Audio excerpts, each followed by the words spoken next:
Bismillah ar-Rahman ar-Rahim. Dear viewers, we have been discussing the narrative in which Usman radiallahu anhu in his own times exercised his judgment in placing Surah Anfal and Surah Tawbah together. He used his ijtihad, and we have gone through the text of the narrative and also gone through the criticism which arises on the text of the narrative, and we had also begun the chain of narration analysis, and we had seen how Yazid al-Farisi, one of the narrators of this narrative, fares, and how Abdul Latif Rahmani and Ahmed Shakir have presented evidence regarding the personality of Yazid al-Farisi. Today, inshallah, we hope to complete this topic, and the way we would go about it is that we'll continue discussing the chain of narration of this narrative the way we had started in the previous lecture, and then we shall find out how it stands to the test of historical criticism. Now, I would like to provide some further information regarding Yazid al-Farisi. So, just to recap, what we are doing now is we are actually discussing the chain of narration, and amongst this, within this chain of narration, we are discussing one narrator, and he is Yazid al-Farisi. And Yazid al-Farisi, about him, we have already found some initial information and discussed it in my earlier talk. But in this episode, I will complete this information and then see how the criticism on Yazid al-Farisi stands. So one additional piece of information that I'd like to give is that it was claimed in my previous lecture by our previous authorities that the only person present in the chain of narration is Yazid al-Farisi, and there's no other person who narrates this narrative. So this is not entirely accurate, and I would like to let you know and inform you that at least there are two other books in which a chain of narration has been recorded, in which instead of Yazid al-Farisi, we have Yazid al-Raqashi. In fact, in the Dalail al-Nabuwa of Al-Bayhaqi, the word is Yazid ibn al-Farisi, Yazid ibn al-Raqashi, which is apparently a tasheef. And in At-Tahawi's Shara Ma'an al-Athar, both these texts are being displayed before you. You can clearly see that instead of Yazid al-Farisi, the name mentioned is Yazid al-Raqashi. So this is an additional information.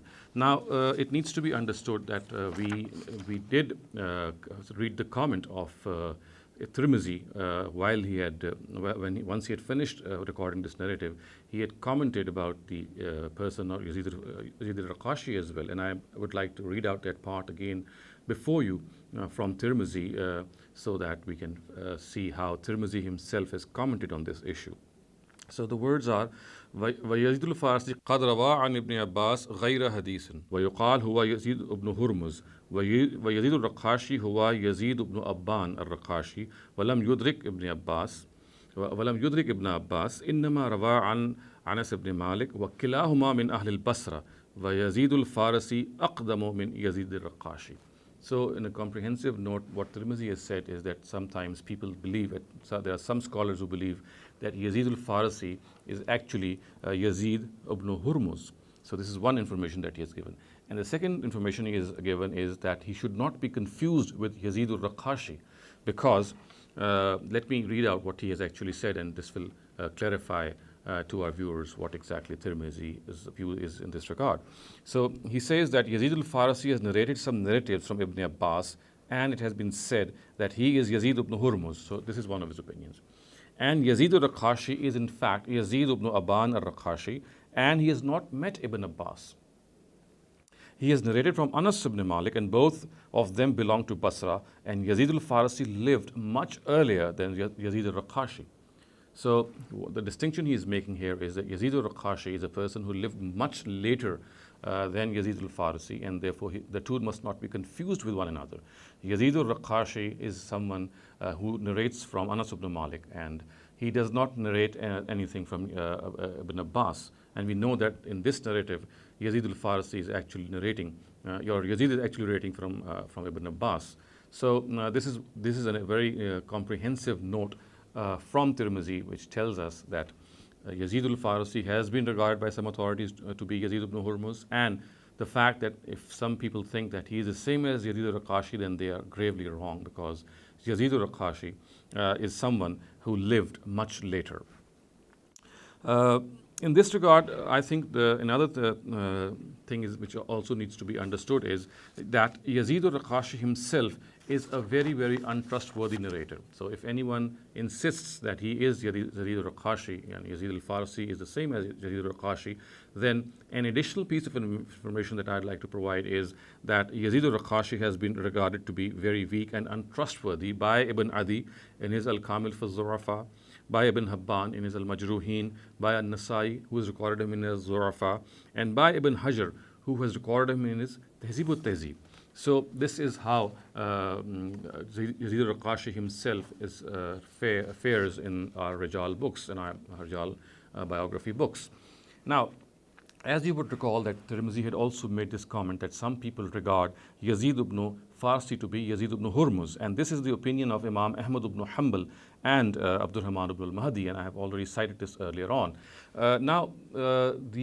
What needs to be further understood is that if Yazid ibn Hurmuz is Yazid al-Farsi, then it needs to be understood that Yazid ibn Hurmuz has been regarded to be weak by al-Bukhari, and I have already cited that earlier in my previous talk.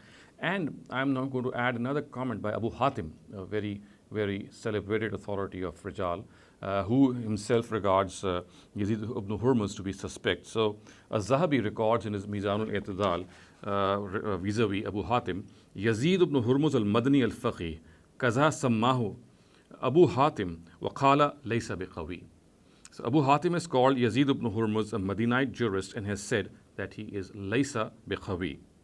So therefore, it needs to be understood that Yazid ibn Hurmuz is someone, if he is regarded to be Yazid al-Farsi, then he is a suspect person. So all in all, viewers, we can sum up this particular aspect of Yazid's identity by first of all identifying that he can be three people. He's Yazid al-Farsi, he could be Yazid al-Raqashi, and he could be Yazid ibn Hurmuz.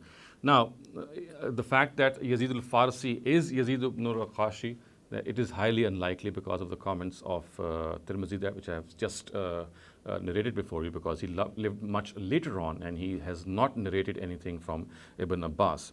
And if Yazid al-Farsi is regarded to be Yazid ibn Hurmuz, then we have already seen that Yazid ibn Hurmuz is someone who is regarded to be weak by not only Imam Bukhari but also by Abu Hatim. So therefore, this is an aspect of weakness. And the third aspect in this regard is if Yazid al-Farsi and Yazid ibn Hurmuz are two distinct personalities, as is the opinion of Yahya ibn Sa'id al-Qattan and Abu Hatim, then the weakness in Yazid ibn Farsi lies in the fact that the muhaddisun like Bukhari and Muslim have not accepted his narratives. So he is a person whose narratives have not been accepted if Yazid al-Farsi is regarded to be distinct from Yazid ibn Hurmuz. And we also need to gauge the fact that authorities like Ahmed ibn Shakir and Dr. Kalaji have regarded him to be weak. And viewers, I must also point out the view of Ibn Hajar in his Taqrib al-Tehzib.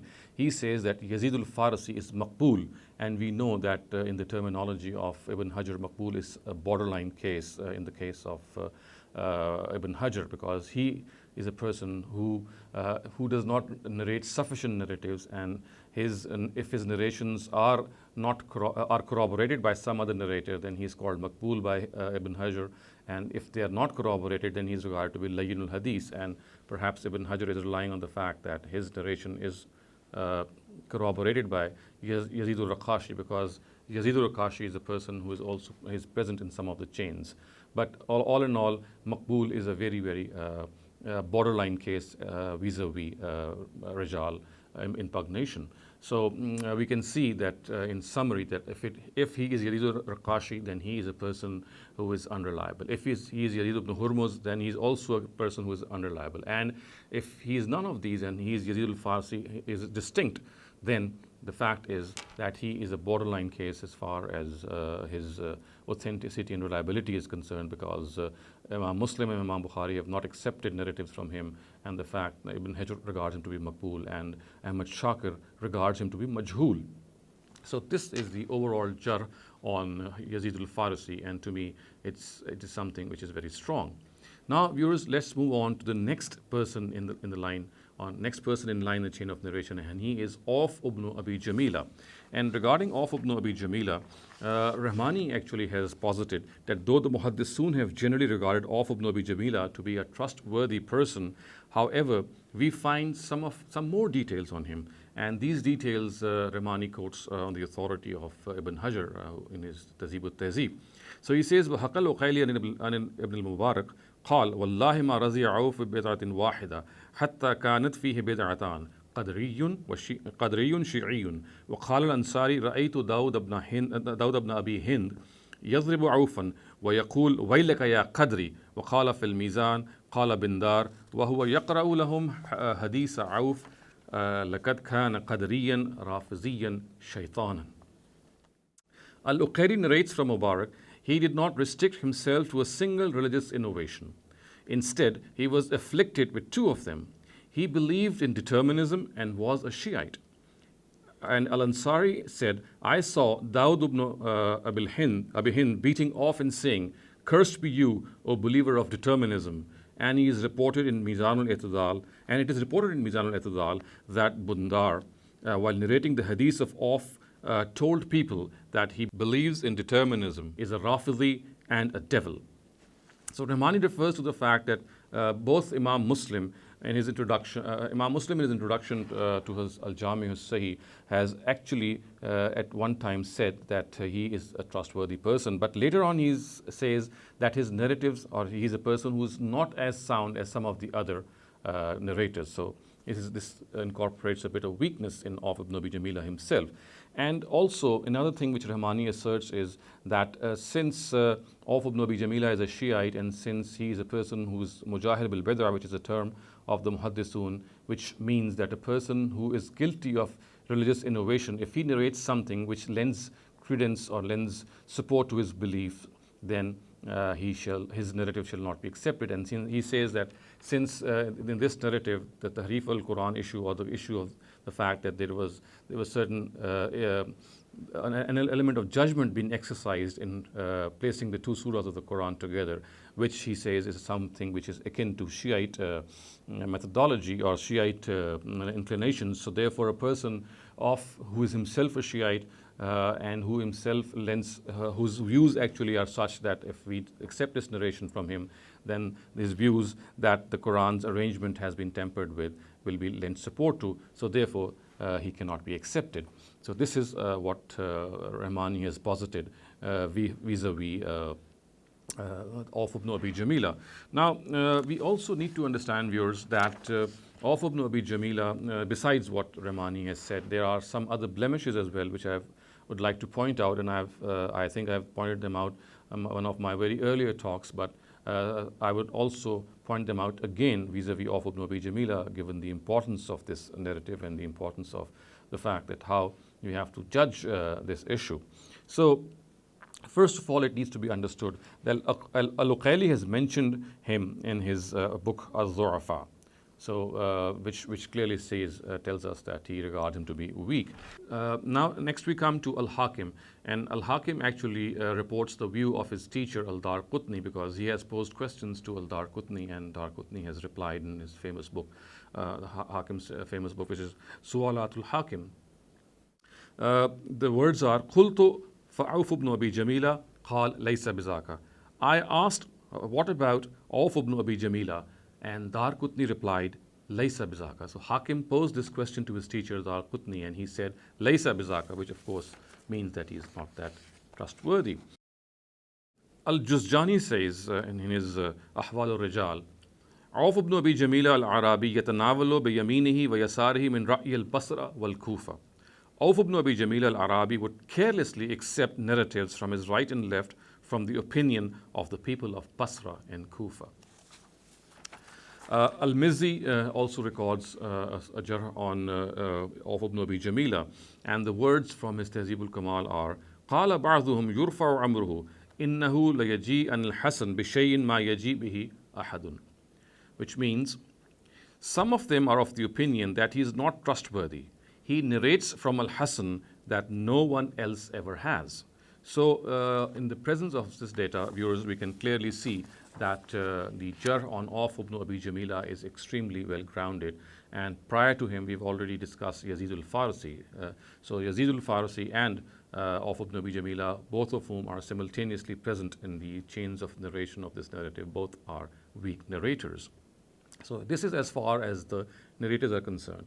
The second point that I'd like to bring before you vis-a-vis the weakness in this chain of narration is that Nasiruddin Albani has regarded this narrative to be weak as well. So he has written Zaif Sunan Abi Dawud in his famous book Zaif Sunan Abi Dawud, and he's shown that this, and he has categorized this narrative to be weak. Now, the third point worthy of consideration in this regard is that Ahmed Shakir points out that in the Bulaq edition of Tirmizi, the words quoted by Tirmizi are Hasanun Sahihun, and says that the addition Sahihun is incorrect. The word, we often find Tirmizi commenting on a narrative at the end, and he says that these words which are present, Hasanun Sahihun, they are incorrect, and they are incorrectly attributed to Tirmizi, because in the authentic traditions and in the manuscript of Tirmizi, the word Sahihun is not found. So the word the words which we find in the Bulaq edition of Tirmizi is Hasanun Sahihun. But he says that in the manuscript of Tirmizi, the word Sahihun is not found. The word present is just Hasanun. And in this regard, Ahmad Shakir refers to the edition edited by the Medina authority, Muhammad Abid as-Sindhi. It may also be pointed out that Bashar Awad al-Maruf has pointed out that the absence of this edition in the following three texts of Tirmizi. So besides the manuscript of Tirmizi, Bashar Awad says that there are further three texts in which this edition of Sahihun is also not present. And he says that in Tirmizi's, in Al-Mizzi's Tuhfatul Ashraf, the text which is published in Lucknow in India in 1892, and thirdly, the text published in Delhi in India in 1341 to 1353 Hijrah. In all these three, we do not find the addition of Sahihun present in the text, the way it is present in the Bulaq edition. Now, he also refers to the fact that As-Suyuti al-Munziri and the text of Tirmizi found in Abdur Rahman Muhaddis Mubarakpuri's commentary on Sahih Tirmizi have only the words Hasanun. So Ahmad Shakir says that only only the word Hasanun exists here, and the word Sahihun is not found there, which clearly tells us, viewers, that the addition of Sahihun, which we find today, is erroneously ascribed to Tirmizi, and which clearly brings down the narrative to the status of Hasan. Now, viewers, this is as far as the criticism on the chain of narration is concerned. I've filled in some blanks and some gaps to provide further information and conclude from this information that the chain of narration is weak in the opinion of Nasiruddin Albani, I've just pointed out, and the fact that two narrators are extremely weak. One of them is Yazid al-Farsi, and the other one is of Ibn Abi Jamila. And we've also seen, seen that as far as the narrative itself is concerned, the correct ascription to it is Hasan. It is not a Sahih narrative, the way some editions of Tirmizi ascribe it. I've just spread out to you the details that in the more authentic editions and in the manuscript of Tirmizi, the word Sahihun is not present. Only the words Hasanun is present. Now, viewers, another point of criticism which I'd like to raise on the text of the narrative, in fact, there are 2 points I'd like to raise on the text of the narrative, is that this narrative in its own self is a gharib narrative. In the first 3 tiers of its transmission, we find single people narrating it. We find Abdullah ibn Abbas narrating it originally. From him, we find Yazid al-Farsi, and from him, we find Auf ibn Abi Jamila. So we find 3 tiers in which only a single person is present, which in technical parlance is called a gharib, and which in other words is a very, very severe defect in a narrative in which something is reported whose import was such, whose significance was such that it should have been reported by several people, because exercising judgment in placing surahs together is something which is questionable, because we know that the copying out phenomena which took place in the times of the Caliph Usman was just copying out. And if he exercised his judgment, then this should have been reported more pervasively by other companions. And in the presence of this situation in which just few people reported, and not only a single person reported from Usman, but we find that there are subsequently 2 isolate and single persons reporting in the chain of narration, which of course is a very grave flaw in the matter of a chain of narration. And viewers, another point that I'd like to raise here is that this narrative also speaks of certain terms like the Masani, the Me'un, the Sabatwal. All these three terms, it looks as if they were well known the way they have been reported here. But I'm afraid, viewers, that we have nothing as to what exactly are the Sabatwal, because we have difference of opinion as to which the 7 long surahs were, then which are the Ma'in surahs, which are the Masani surahs. All of these 3 categories of surahs, which this narrative clearly mentions, tells us that they were perhaps well known in the time of the Sahaba. But in my research, I haven't found a single authority, including the Prophet, telling us anything about what these 3 categories of surah are. What exactly is the definition of a Me'un surah? What exactly is the definition of a Mathani or a Tawal surah? There are several opinions which differ from one another. We don't have any concerted, definite opinion either from the Prophet or from any of his companions, in the presence of which, of course, this narrative becomes a further enigma, because we don't know what exactly these words signify.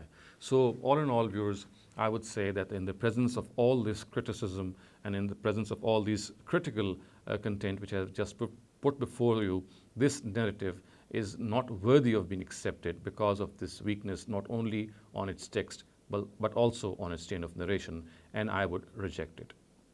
أقول قولي هذا واستغفر الله لي ولكم ولسائر المسلمين والمسلمات.